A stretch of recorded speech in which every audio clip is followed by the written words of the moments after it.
ಎಲ್ರಿಗೂ ಶುಭ ಸಂಜೆ. ಎಲ್ಲರೂ ಹೇಗಿದ್ದೀರಾ? ನಾನು ಲಕ್ಷ್ಮೀ ಜಾನ್ಸಿ ಭಟ್ ಅಂತ. ನಮ್ಮೂರು ಉತ್ತರ ಕನ್ನಡ ಜಿಲ್ಲೆ ಹೊನ್ನಾವರ. ನಾವಿರೋದು ಬೆಂಗಳೂರಿನಲ್ಲಿ. ನಾನಿವತ್ತು ಅಮೂಲ್ ಕನ್ನಡ ಪೇಜ್ನಲ್ಲಿ ಅಮೂಲ್ ಪ್ರಾಡಕ್ಟನ್ನು ಉಪಯೋಗಿಸಿ ಚಕ್ಕುಲಿ ಮಾಡೋದು ಹೇಗೆ ಅಂತ ತೋರಿಸ್ತೀನಿ.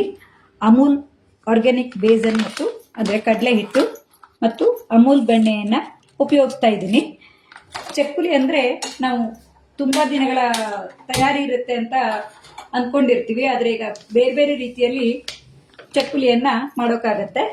ನಾನು ಈ ಅಮೂಲ್ ಬೆಣ್ಣೆಯನ್ನು ಸ್ವಲ್ಪ ಗಟ್ಟಿ ಇರೋದ್ರಿಂದ ಮೊದಲಿಗೆ ನಾನು ಕಾವಲಿಯಲ್ಲಿ ಹಾಕಿ ಬಿಸಿಗಿಟ್ಕೊಂಡಿದ್ದೀನಿ. ಇದು ಸ್ವಲ್ಪ ಬಿಸಿ ಆಗಬೇಕು.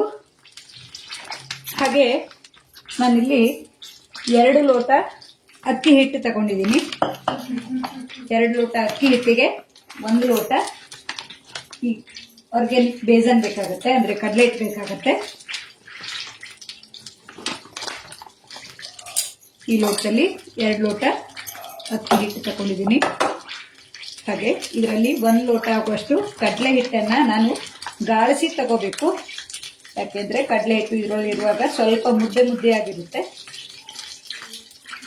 ಇಷ್ಟು ಸಾಕು. 2 ಲೋಟ ಅಕ್ಕಿ ಹಿಟ್ಟಿಗೆ ಇಷ್ಟು ಸಾಕಾಗುತ್ತೆ. ಬೆಣ್ಣೆ ಬಿಸಿಯಾಗಿದೆ, ಆಫ್ ಮಾಡ್ಕೊತೀನಿ. ಅದೇ ಮೊದಲಿಗೆ ಬಿಸಿ ಇಟ್ಕೊಂಡಿದ್ದೀನಿ. ಹಾಗೆ ಈ ಕಡಲೆ ಹಿಟ್ಟನ್ನು ಸ್ವಲ್ಪ ಸಾಣಿಸ್ಕೊಂಡ್ರೆ ಚಕ್ಕುಲಿ ಚೆನ್ನಾಗಿ ಬರುತ್ತೆ. ನೋಡಿ, ಉಂಡೆ ಉಂಡೆ ಆಗಿರೋದೆಲ್ಲ ಹೋಗುತ್ತೆ. ನಾವು ಎಷ್ಟೇ ಸಾಣಿಸಿಟ್ಕೊಂಡ್ರು ಮಾಡೋ ಹೊತ್ತಿಗೆ ಕಡಲೆ ಹಿಟ್ಟನ್ನು, ಯಾವುದೇ ಅಡುಗೆ ಮಾಡುವಾಗಲಾದ್ರೂ ಅಷ್ಟೇ, ಕಡಲೆ ಹಿಟ್ಟನ್ನು ನಾವು ಈ ರೀತಿ ಸಾಣಿಸ್ಕೊಂಡು ಅಡುಗೆ ಮಾಡಿದರೆ ಚಕ್ಕುಲಿ ಆಗಲಿ, ಉಂಡೆ ಆಗಲಿ, ಅಥವಾ ನಾವು ಕರೆ ಅಂತೀವಲ್ಲ, ಖಾರ ಶೇವ್ ಅಂತೀವಲ್ಲ, ಅದೆಲ್ಲ ಮಾಡುವಾಗ ಈ ರೀತಿ ಮಾಡಿಕೊಂಡ್ರೆ ಹಿಟ್ಟು ಮೃದುವಾಗಿ ಬಂದು ನಮಗೆ ಕಲಸೋಕ್ಕೂ ಅನುಕೂಲ ಆಗುತ್ತೆ. ಹಿಟ್ಟನ್ನು ಗಾಳಿಸ್ಕೊಂಡಿದ್ದೀನಿ. ಹಾಗೆ ಇದಕ್ಕೆ ರುಚಿಗೆ ತಕ್ಕಷ್ಟು ಉಪ್ಪು ಹಾಕ್ಕೊಳ್ಬೇಕು.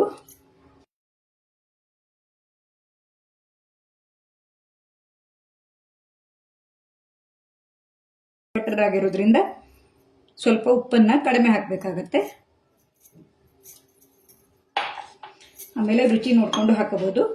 ಇದಕ್ಕೆ ಪರಿಮಳಕ್ಕಾಗಿ ನಾನಿಲ್ಲಿ ಇಂಗು, ಓಮ, ಜೀರಿಗೆ, ಕೆಂಪು ಮೆಣಸಿನಕಾಯಿ ಪುಡಿ ಮತ್ತು ಎಳ್ಳನ್ನು ತಗೊಂಡಿದ್ದೀನಿ. ಇಂಗನ್ನು ಸ್ವಲ್ಪ ಪುಡಿ ಮಾಡ್ಕೋಬೇಕು. ನಮ್ಮೂರಿನಲ್ಲಿ ಈ ರೀತಿಯಾದ ಇಂಗನ್ನೇ ಉಪಯೋಗಿಸೋದು. ಪರಿಮಳಯುಕ್ತವಾದ ಇಂಗಿರುತ್ತೆ, ತುಂಬ ಪರಿಮಳವಾಗಿರುತ್ತೆ. ನಾವು ಊರಿಂದನೇ ತಗೊಬರೋದು. ಹೊನ್ನಾವರದಲ್ಲಿ ಚೆನ್ನಾಗಿರೋ ಇಂಗು ಸಿಗುತ್ತೆ. ಹಾಗೆ ಇದಕ್ಕೆ ಓಮವನ್ನು ಕೈಯಲ್ಲಿ ಈ ರೀತಿ ತಿಕ್ಕಿ ಹಾಕೋದ್ರಿಂದ ಪರಿಮಳ ಜಾಸ್ತಿ ಬರುತ್ತೆ.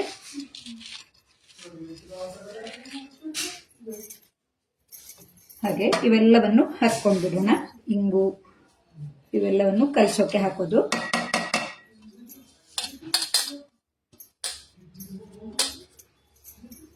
ಇದಕ್ಕೆ ಹಾಕ್ಕೊಂಡು ಇದಕ್ಕೆ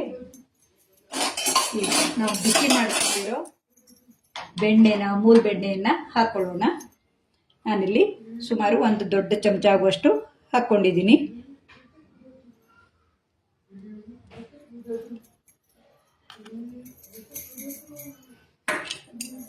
ಇದನ್ನು ಬಿಸಿ ಇರೋದ್ರಿಂದ ಒಮ್ಮೆ ಚಮಚದಿಂದ ಈ ರೀತಿಯಾಗಿ ಚೆನ್ನಾಗಿ ಕಲಿಸ್ಕೊಳ್ಳೋಣ, ಮಿಶ್ರ ಮಾಡ್ಕೊಳ್ಳೋಣ. ಚಕ್ಕುಲಿಯನ್ನು ತುಂಬ ರೀತಿಯಲ್ಲಿ ಮಾಡಬಹುದು. ದಿಢೀರ್ ಅಂತ ಮಾಡೋಕ್ಕೆ ಅಕ್ಕಿಯನ್ನು ನೆನೆಸಿ ಹುರಿದು ಮಿಲ್ಲಲ್ಲಿ ಹಿಟ್ಟು ಮಾಡಿಸ್ಕೊಂಡು ಬಂದ್ಕೊಂಡು ನಾವು ಗಣೇಶನ ಹಬ್ಬದಲ್ಲೆಲ್ಲ ಆ ರೀತಿಯಾಗಿ ಮಾಡ್ತೀವಿ. ಆದರೆ ಇದು ದಿಢೀರ್ ಅಂತ ಮಾಡೋಕ್ಕೆ ಅಂತ ಈ ರೀತಿ ಅಕ್ಕಿ ಹಿಟ್ಟನ್ನು, ನಾನು ಅಂಗಡಿಯಿಂದ ತಂದಿರೋ ಹಿಟ್ಟು ಇದು, ಮತ್ತೆ ಮನೆಯಲ್ಲಿ ಮಾಡಿರೋ ಹಿಟ್ಟು ಅಲ್ಲ, ಬರೀ ಅಕ್ಕಿ ಹಿಟ್ಟನ್ನು ಅಂಗಡಿಯಿಂದ ತಂದಿರೋದು. ನೋಡಿ, ಈ ರೀತಿ ಒಂದ್ಸಲ ಬಿಸಿ ಇರೋದ್ರಿಂದ ನಾವು ಕಲಿಸ್ಕೊಂಡು ಇನ್ನೊಮ್ಮೆ ಕೈಯಿಂದನೂ ಕಲಿಸ್ಕೊಳ್ಳೋಣ. ಯಾಕೆ ಬಿಸಿ ಇರೋದ್ರಿಂದ ನಾನು ಒಂದ್ಸಲ ಚಮಚದಿಂದ ಕಲಿಸ್ಕೊಂಡೆ. ಈ ಬೆಣ್ಣೆ ಹಾಕಿರೋದು ಎಲ್ಲ ಕಡೆಗೂ ಕರಗಲಿ. ಇದು ಸಾಲ್ಟೆಡ್ ಬಟರ್ ಆಗಿರೋದ್ರಿಂದ ಸ್ವಲ್ಪ ಕಡಿಮೆ ಉಪ್ಪನ್ನು ಹಾಕೋಬೇಕು ಅಂತ. ಇದರಲ್ಲೂ 2 ರೀತಿಯಾಗಿರುತ್ತೆ, ಅನ್ಸಾಲ್ಟೆಡ್ ಸಿಗತ್ತೆ. ನೋಡಿ, ಈ ರೀತಿ ಎಲ್ಲ ಕಡೆನೂ ಈ ಬೆಣ್ಣೆ ಹತ್ಕೋಬೇಕು.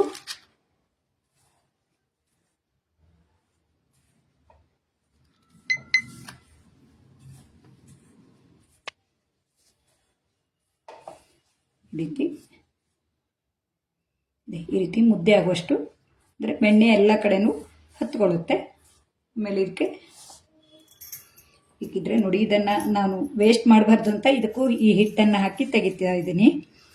ಅಂದರೆ ಇದೇ ಪಾತ್ರೆಯಲ್ಲಿ ನಾವು ಒಗ್ಗರಣೆಯನ್ನು ಹಾಕೋಬಹುದು. ನಮ್ಮಲ್ಲಿ ತೊಂಬಳಿ ಹಸಿ ಎಲ್ಲ ಮಾಡುವಾಗ ತುಪ್ಪ ಬೆಣ್ಣೆಯಲ್ಲೇ ಹುರ್ಕೊಳ್ಳೋದು, ಆಗನೂ ಇದನ್ನು ಬಳಸ್ಕೋಬಹುದು. ಆದರೆ ಈಗ ಸಂಜೆ ಆಗಿರೋದ್ರಿಂದ ಈ ಪಾತ್ರೆ ಹಾಗೆ ಇಡೋ ಬದಲಿಗೆ ನಾನು ಈ ಬೆಣ್ಣೆಯನ್ನು ಈ ಹಿಟ್ಟಿಗೆ ಹಾಕ್ಕೊಂಡು ಈ ರೀತಿ ಮಾಡ್ಕೊಂಡ್ಬಿಟ್ರೆ ಬಾಣಲಿನೂ ಸ್ವಚ್ಛಾಗಿ ಬರುತ್ತೆ.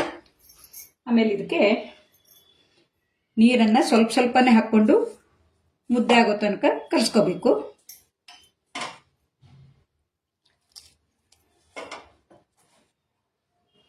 ಅಷ್ಟರಲ್ಲಿ ನಾನು ಒಲೆಯನ್ನು ಹಚ್ಕೊಳ್ತೀನಿ.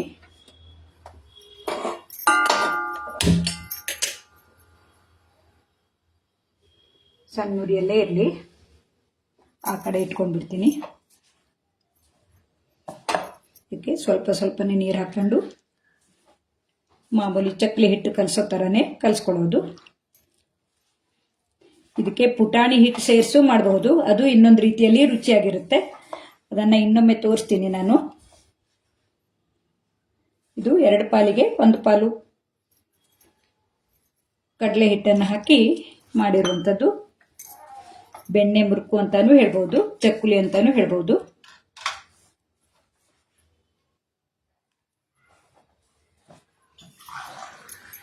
ನೋಡಿ, ಇದರಲ್ಲಿ 1 ಲೋಟ ನೀರು ಬೇಕಾಗಿದೆ. ಸ್ವಲ್ಪ ಸ್ವಲ್ಪನೇ ಹಾಕ್ಕೊಂಡು ಕಲಿಸ್ಕೋಬೇಕು. ಒಮ್ಮೆಲೆ ನೀರು ಹಾಕ್ಕೊಂಡ್ಬಿಟ್ರೆ ತೆಳುವಾದರೆ ಆಮೇಲೆ ಕಡಲೆ ಹಿಟ್ಟು ಅಥವಾ ಅಕ್ಕಿ ಹಿಟ್ಟನ್ನೆಲ್ಲ ಸೇರಿಸಿದ್ರೆ ಹದ ಹೆಚ್ಚು ಕಡಿಮೆ ಆಗಿ ಬರುತ್ತೆ. ನೋಡಿ, 1 ಲೋಟನೂ ಸಾಕಾಗಿಲ್ಲ, ಇನ್ನೊಂದು ಸ್ವಲ್ಪ ನೀರು ಬೇಕಾಗಬಹುದು.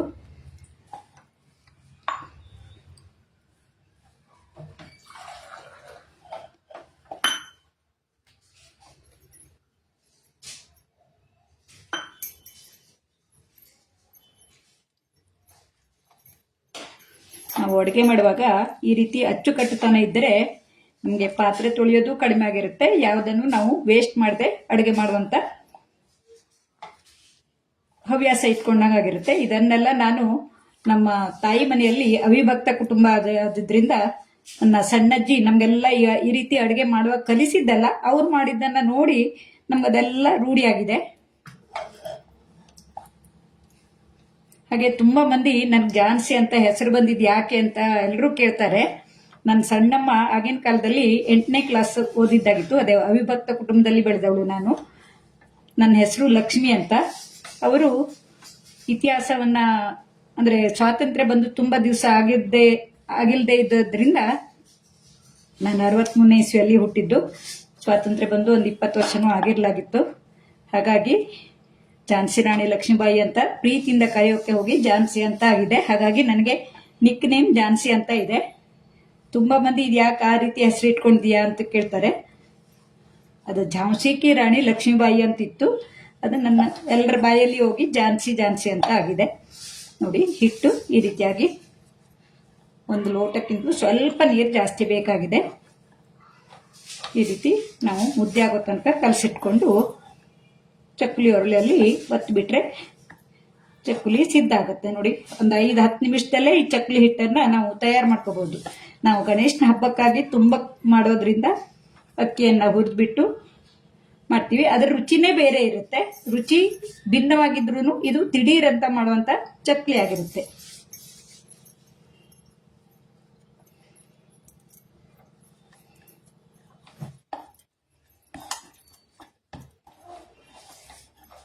ನೋಡಿ, ಪಾತ್ರೆಗೂ ಒಂದು ಸ್ವಲ್ಪನೂ ಹೊಂಟದೆ ನಾವು ಹಿಟ್ಟನ್ನು ರೆಡಿ ಮಾಡ್ಕೊಂಡಂಗಾಯ್ತು.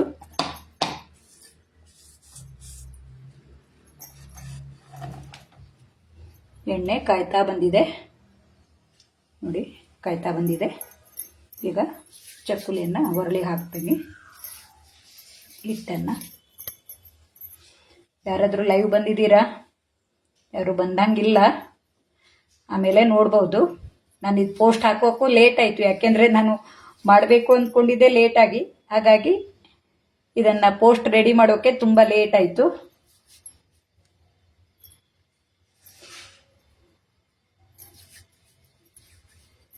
ರೇಖಾ ಶ್ರೀನಾಥ್ ಬಂದಿದ್ದಾರೆ. Thank you. ಲೈವಲ್ಲಿ ನೋಡ್ತಾ ಇರೋದ್ರಿಂದ ನಮಗೆ ಒಂಥರ ಖುಷಿ ಅನಿಸುತ್ತೆ. ಯಾಕೆಂದರೆ ನಾವು ಮನೆಯಲ್ಲಿ ಮೊದಲೇ ಹೇಳಿದಾಗೆ 4 ಗೋಡೆ ಮಧ್ಯದಲ್ಲಿ ನಾವು ಅಡುಗೆಯನ್ನು ಮಾಡ್ತೀವಿ. ಈ ಅಡುಗೆ ಮಾಡುವಾಗ ಯಾರಾದರೂ ನೋಡ್ತಾ ಇದ್ದಾರೆ ಅಥವಾ ನಮ್ಮ ತಪ್ಪು ಒಪ್ಪುಗಳನ್ನು ಹೇಳ್ತಾ ಇದ್ದಾರೆ ಅಂದರೆ ಅದಕ್ಕೆ ಒಂದು ಬೇರೆ ರೀತಿ ಖುಷಿನೇ ಬರುತ್ತೆ. ಯಾವಾಗಲೂ ಅಡುಗೆ ಮಾಡುವಾಗ ಹೆಚ್ಚು ಕಡಿಮೆ ಆಗೇ ಆಗತ್ತೆ. ಎಲ್ಲರೂ ಪರ್ಫೆಕ್ಟಾಗಿ ಮಾಡೋಕ್ಕಾಗೋಲ್ಲ. ಆದರೆ ಇದೊಂದು ಹೊಸ ಅನುಭವ ನನಗೆ. ಇದು ಮೊದಲು ನನ್ನ ಅನುಭವ ಹೇಳಬೇಕು ಅಂದರೆ, ಮಗಳು ಜಾನಕಿ ಅಂತ ಒಂದು ಫೇಸ್ಬುಕ್ನಲ್ಲಿ ಒಂದು ಗ್ರೂಪ್ ಇತ್ತು. ಆ ಗ್ರೂಪ್ನಲ್ಲಿ ನಾನು ಆಗ ಕೊರೋನಾ ಟೈಮ್ ಇತ್ತು. ಪ್ರತಿದಿನ ನಾವು ಅಡುಗೆ, ಹಾಡು, ಭಜನೆ ಇತ್ಯಾದಿಗಳೆಲ್ಲವನ್ನ ಲೈವ್ ಆಗಿ ಮಾಡಿ ತೋರಿಸ್ತಾ ಇದ್ವಿ. ಯಾಕೆಂದ್ರೆ ಕೊರೋನಾ ಕಾಲದಲ್ಲಿ ಯಾರಿಗೂ ಹೊರಗಡೆ ಹೋಗೋಕ್ಕಾಗೋದಿಲ್ಲಾಗಿತ್ತು. ಆಗ ನನಗೆ ಲೈವ್ ಅಲ್ಲಿ ಹೋಗಿ ಅಡುಗೆ ಮಾಡಿ ಅಥವಾ ಇದ್ರ ಮಾಡಿ ಹೊಸ ಅನುಭವ ಆಗಿತ್ತು. ಇದೀಗ ಆಮೇಲೆ ಮತ್ತೊಂದು ಸಲ ನಾನು ವಿಜಯ ಫುಡ್ನಲ್ಲೂ ಒಂದು ಮಾಡಿದ್ದೆ, ಎಮ್ಮಿ ವಾಲ್ ಗ್ರೂಪ್ನಲ್ಲೂ. ಇದು 3ನೇ ಸಲ ನನಗೆ ಹೊಸ ಅನುಭವ ಆಗಿರೋದು. ನೋಡಿ, ನನ್ನ ಮಗಳಿಗೆ ಈ ಚಕ್ಕಲಿ ಒರಳಿಗೆ ಎಣ್ಣೆಯನ್ನು ಸವರಿಟ್ಕೊಂಡಿದ್ದೀನಿ. ಈಗ ಈ ಹಿಟ್ಟನ್ನು ನಾದ್ಕೊಂಡು ಇದು ಯಾವ ರೀತಿ ಬರುತ್ತೆ ಅಂತ ನಮ್ಗೆ ಇದು ಇನ್ಸ್ಟೆಂಟ್ ಆಗಿ ಮಾಡ್ತಾ ಇರೋದ್ರಿಂದ ಎಷ್ಟೇ ಅನುಭವ ಇದ್ರೂ ನಾವು ಲೈವ್ ಆಗಿ ಮಾಡುವಾಗ ಹೆಚ್ಚು ಕಡಿಮೆ ಆಗೋದಿರುತ್ತೆ. ನೋಡೋಣ. ದೇವರನ್ನ ನಾಮಸ್ಮರಣೆ ಮಾಡಿಕೊಂಡು ನಾನು ಈ ಹಿಟ್ಟನ್ನು ಚಕ್ಕಲಿ ಒರಳಿಗೆ ಒಮ್ಮೆ ಡೈರೆಕ್ಟ್ ಬಿಡ್ತೀನಿ. ಆಮೇಲೆ ಸರಿ ಬಂದಿಲ್ಲ ಅಂದರೆ ಬೇರೆ ರೀತಿ ಇದಕ್ಕೆ ಏನಾದರೂ ರಿಪೇರಿ ಮಾಡೋದು ಅಂತೀವಲ್ಲ, ಆ ರೀತಿ ಮಾಡಬೇಕಾಗತ್ತೆ. ಸಾಮಾನ್ಯವಾಗಿ ಸರಿ ಬರುತ್ತೆ. ನೋಡಿ, ಒರಳಿಗೆ ಹಾಕಿ ಒಮ್ಮೆ ನಾನು ಡೈರೆಕ್ಟ್ ಆಗಿ ಬಿಟ್ಟು ತೋರಿಸ್ತೀನಿ. ಆಮೇಲೆ ಪ್ಲೇಟ್ನಲ್ಲಿ ಸುತ್ತಬಿಟ್ಟು ಮಾಡೋದು ತೋರಿಸ್ತೀನಿ. ಯಾವ್ದಾದ್ರು ಅಡುಗೆ ಮಾಡುವಾಗ ದೇವ್ರ ನಾಮಸ್ಮರಣೆ ಮಾಡಿದ್ರೆ ಅಡುಗೆ ಚೆನ್ನಾಗಿ ಬರುತ್ತೆ, ನಾವು ತಿನ್ನೋ ಆಹಾರ ಚೆನ್ನಾಗಿರುತ್ತೆ ಅಂತ ಹೇಳ್ತಾರೆ. ನೋಡಿ, ಚೆನ್ನಾಗಿ ಬಂದಿದೆ ಇದು. ಇಲ್ಲಾಂದ್ರೆ ಮುರುಕು ತರ ಆಗತ್ತೆ ಅನ್ಕೊಂಡಿದ್ದೆ. ಚೆನ್ನಾಗಿ ಬಂದಿದೆ. ಅಮೂಲ್ ಬೇಸನ್ ಮತ್ತೆ ಅಮೂಲ್ ಬೆಣ್ಣೆಯನ್ನು ಹಾಕಿ ಮಾಡಿರುವಂಥದ್ದು.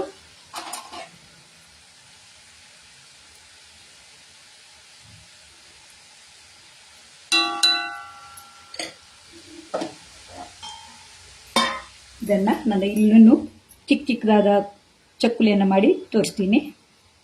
ಅಂದರೆ ನೋಡಿ, ತುಂಬ ನಾದ್ದೇನು ತುಂಬ ಚೆನ್ನಾಗಿ ಬಂದಿದೆ. ಅಂದರೆ ಬೇಸನ್ ಮತ್ತು ಅಕ್ಕಿ ಹಿಟ್ಟು ಚೆನ್ನಾಗಿ ಹೊಂದ್ಕೊಂಡಿದೆ.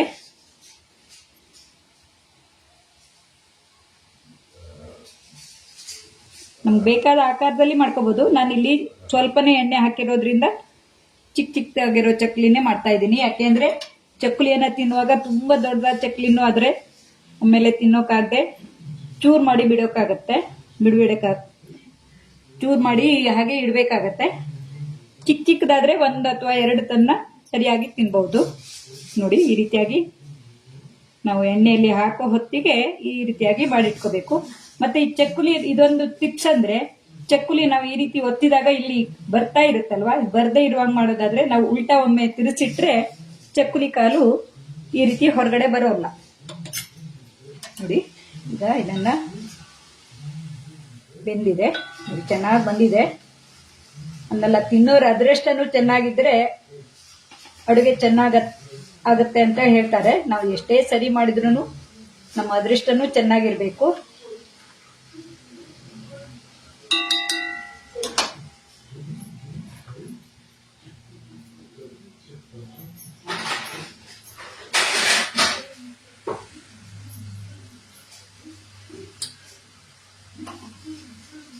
ಇದು ಈ ನೊರೆ ಅಡಗೋದು ಕಡಿಮೆ ಆದ್ಮೇಲೆ ಬೆಂದಿದೆ ಅಂತ ಅರ್ಥ. ಚಕ್ಕಲಿ ಬಣ್ಣ ನೋಡಿದ್ರೆ ತುಂಬಾ ಚೆನ್ನಾಗಿ ಬಂದಾಗೆ ಅನ್ಸುತ್ತೆ.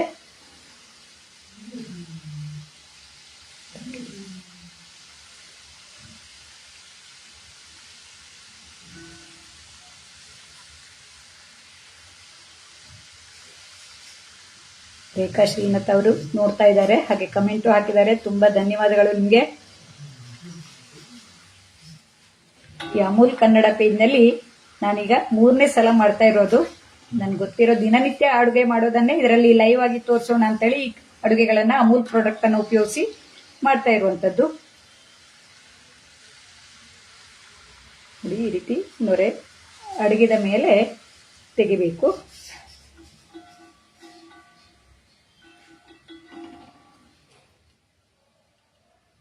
ನೋಡಿ ಈ ರೀತಿ ಸ್ವಲ್ಪನೂ ಎಣ್ಣೆ ಹೀರ್ಕೊಂಡಿರೋದಿಲ್ಲ, ಇದರಲ್ಲಿ ಹಾಕಿಡೋಣ. ಹಾಗೆ ನಾನೀಗ ಮಾಡ್ಕೊಂಡಿರೋದನ್ನು ಇದರಲ್ಲಿ ಹಾಕಿ ತೋರಿಸ್ತೀನಿ.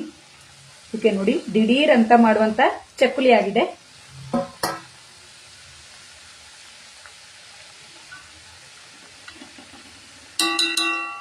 ಇದನ್ನು ನಾನು ಒಮ್ಮೆ ದೇವರಿಗಿಟ್ಟು ಕೈ ಮುಗಿದು ಬರ್ತೀನಿ.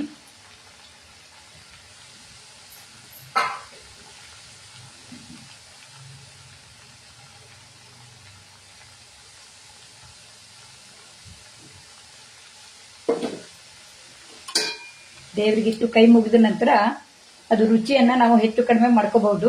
ಇಲ್ಲಾಂದ್ರೆ ಹಬ್ಬ ಹುಣ್ಣಿಮೆ ಆದ್ರೂ ಅಷ್ಟೇ, ದೇವ್ರ ನೈವೇದ್ಯ ಆದ್ಮೇಲೆ ತಿನ್ನೋದು.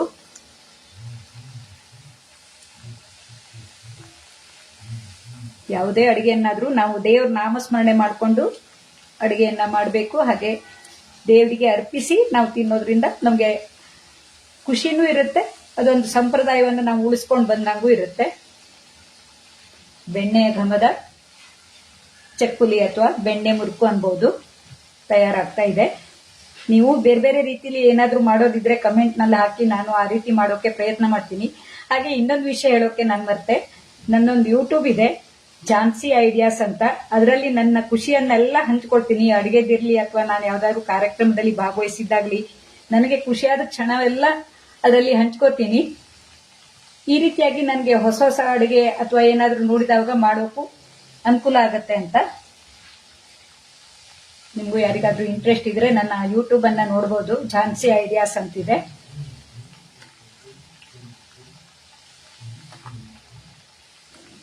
ಬಣ್ಣನು ತುಂಬಾ ಚೆನ್ನಾಗಿ ಬಂದಿದೆ.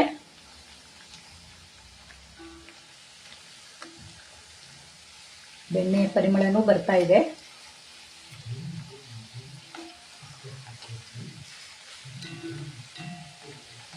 ಈ ರೀತಿ ಈ ನೊರೆ ಸಣ್ಣ ಉರಿಯಲ್ಲೇ ಇರಲಿ, ಯಾಕೆಂದ್ರೆ ತುಂಬಾ ದೊಡ್ಡ ಉರಿ ಮಾಡ್ಕೊಂಡ್ರೆ ಹೊರಗಡೆ ಬೆಂದಿರುತ್ತೆ, ಒಳಗಡೆ ಬೆಂದಿರೋದಿಲ್ಲ.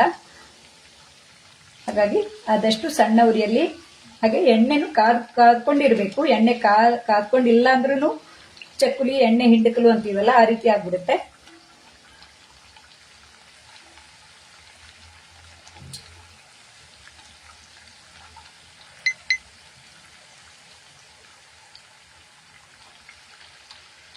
ಇದು ಚಟ್ನಿ ಈಗ ಆಗ್ತಾ ಇದೆ. ಲೈವ್ ಅಲ್ಲಿ ಯಾರ್ಯಾರು ನನ್ನ ಅಡುಗೆಯನ್ನ ನೋಡ್ತಾ ಇದ್ದೀರೋ ಅವರಿಗೆಲ್ಲ ತುಂಬಾ ತುಂಬಾ ಧನ್ಯವಾದಗಳು. ನೀವು ಈಗಾಗಲೇ ಮಾಡಿರ್ಬೇಕು, ನಾನು ಕೆಲವ್ರದ್ದು ಅಡುಗೆದನ್ನೆಲ್ಲ ನೋಡಿದ್ದೀನಿ. ನಾನು ಇದಿಷ್ಟನ್ನೇ ಈಗ ಮಾಡಿ ಈಗ ಬೆಂಕಿ ಉರಿಯನ್ನ ಆರಿಸ್ತೀನಿ. ಆಮೇಲೆ ಉಳಿದು ಹಿಟ್ಟಿದೆ, ಅದರಲ್ಲಿ ಸುಮಾರು ಚಕ್ಲಿ ಆಗ್ಬೋದು. ಚಕ್ಕುಲಿಯನ್ನ ಇದಿಷ್ಟಕ್ಕೆ ಮಾಡಿ ತೆಗೆದು ಬೆಂಕಿಯನ್ನು ಆರಿಸ್ಬಿಡ್ತೀನಿ.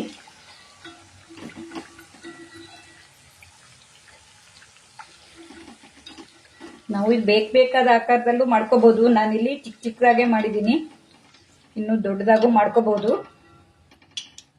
ನೋಡಿ,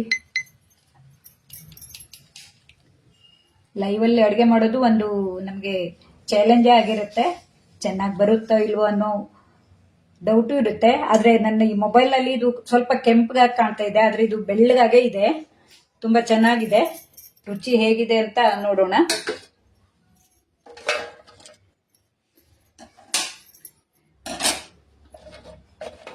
ನೋಡಿ, ಚಕ್ಕುಲಿ ರೆಡಿಯಾಗಿದೆ.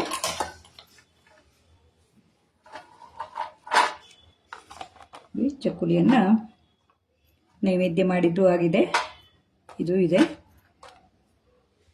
ನಾನೀಗ ಅಮೂಲ್ ಆರ್ಗ್ಯಾನಿಕ್ ಬೇಸನ್ ಮತ್ತು ಅಮೂಲ್ ಬಟರನ್ನು ಉಪಯೋಗಿಸಿ ಈ ಚಕ್ಕುಲಿಯನ್ನ ಮಾಡಿದ್ದೀನಿ. ಇದರ ರುಚಿ ಹೇಗಿದೆ ಅಂತ ವಿಡಿಯೋ ಮಾಡ್ತಾ ಇರೋ ನನ್ನ ಮಗಳಿಗೆ ಕೊಡ್ತೀನಿ. ಸುಜಿ, ಮೊಮ್ಮಗಳು ಇರೋದ್ರಿಂದ ಮೊಮ್ಮಗಳನ್ನ ಎತ್ಕೊಂಡಿದ್ದಾರೆ, ಹಾಗಾಗಿ ಆಗ್ತಾ ಇಲ್ಲ. ಉಪ್ಪೇನಾದ್ರೂ ಬೇಕಾದ್ರೆ ನಾನು ತಿಂದು ನೋಡ್ತೀನಿ. ಇದಂದ್ರೆ ಸಾಲ್ಟೆಡ್ ಬಟರ್ ಹಾಕಿರೋದ್ರಿಂದ ಎಷ್ಟು ಹಾಕಬೇಕು ಅಂದಾಜಾಗೋಲ್ಲ, ಹಾಗಾಗಿ ಸ್ವಲ್ಪ ಕಡಿಮೆ ಉಪ್ಪನ್ನೇ ಹಾಕಿದ್ದೆ. ಬೇಕಿದ್ರೆ ಇನ್ನೊಮ್ಮೆ ಹಿಟ್ಟಿಗೆ ಹಾಕೋಕ್ಕಾಗುತ್ತೆ. ನಾನು ತಿಂದು ನೋಡ್ತೀನಿ. ನೋಡಿ, ಚಕ್ಕುಲಿಯಲ್ಲಿ ಸ್ವಲ್ಪನೂ ಎಣ್ಣೆ ಹಿಡ್ಕೊಂಡಿಲ್ಲ. ನೋಡಿ, ಲಘುವಾಗಿ ಬಂದಿದೆ ಅಂತೀವಿ, ಹಗೂರ ಅಂತೀರ. ಇದಕ್ಕೆ ನಮ್ಮಲ್ಲಿ ಲಘುವಾಗಿ ಬಂದಿದೆ ಅಂತೀವಿ. ಉಪ್ಪು ಹದವಾಗಿದೆ, ಇನ್ನೂ ಬೇಕು ಅಂದ್ರೆ ಸ್ವಲ್ಪ ಹಾಕೋಬಹುದು. ತುಂಬಾ ಚೆನ್ನಾಗಿ ಬಂದಿದೆ. ಕಡಲೆ ಹಿಟ್ಟಿನ ಪರಿಮಳನೂ ಬಂದಿದೆ, ಬೆಣ್ಣೆ ಪರಿಮಳ ಸೇರ್ಕೊಂಡು ಚಕ್ಕುಲಿ ತುಂಬಾ ಚೆನ್ನಾಗಿ ಬಂದಿದೆ. ನೀವು ಈ ರೀತಿಯಾದ ಚಕ್ಲಿಯನ್ನ ಮಾಡ್ಕೋಬಹುದು. ನನಗೆ ಇದೊಂದು ಅವಕಾಶ ಮಾಡಿಕೊಟ್ಟ ಅಮೂಲ್ ಕನ್ನಡ ಪೇಜ್ನವರಿಗೆ, ಹಾಗೆ ಇದರ ನಿರ್ವಹಣಾಧಿಕಾರಿಯಾದಂಥ ಸಂಜಯ್ ಅವರಿಗೂ ಧನ್ಯವಾದನ ತಿಳಿಸ್ತೀನಿ. ಈ ಅಮೂಲ್ ಪ್ರಾಡಕ್ಟ್ ಅನ್ನು ಉಪಯೋಗಿಸಿ ಯಾವ ರೀತಿಯಾಗಿ ಚಕ್ಲಿ ಮಾಡಬಹುದು ಅನ್ನೋದು ನಿಮಗೂ ಖುಷಿ ಆದ್ರೆ ಒಂದು ಲೈಕ್ ಕೊಡಿ. ಅದು ನನ್ನ ಯೂಟ್ಯೂಬ್ನಲ್ಲಿ ಹೇಳೋ ಮಾತು ಬಂದ್ಬಿಡ್ತು, ಲೈಕ್ ಕೊಡಿ, ಕಮೆಂಟ್ ಮಾಡಿ ಅಂತ. ನಿಮಗೂ ಇಷ್ಟ ಆದ್ರೆ ನೀವು ಮಾಡಿ ನೋಡ್ಬೋದು, ತುಂಬಾ ಚೆನ್ನಾಗಿ ಬರುತ್ತೆ. ಹಾಗಾಗಿ ನಾನು ಹೇಳ್ತಾ ಇರುವಂತದ್ದು. ಇಷ್ಟೊತ್ತು ತನಕ ನನ್ನ ಈ ಪೇಜನ್ನು ಲೈವ್ ಅಡುಗೆಯನ್ನ ನೋಡಿದ್ದಕ್ಕೆ ನಿಮ್ಗೆಲ್ಲರಿಗೂ ಧನ್ಯವಾದಗಳು.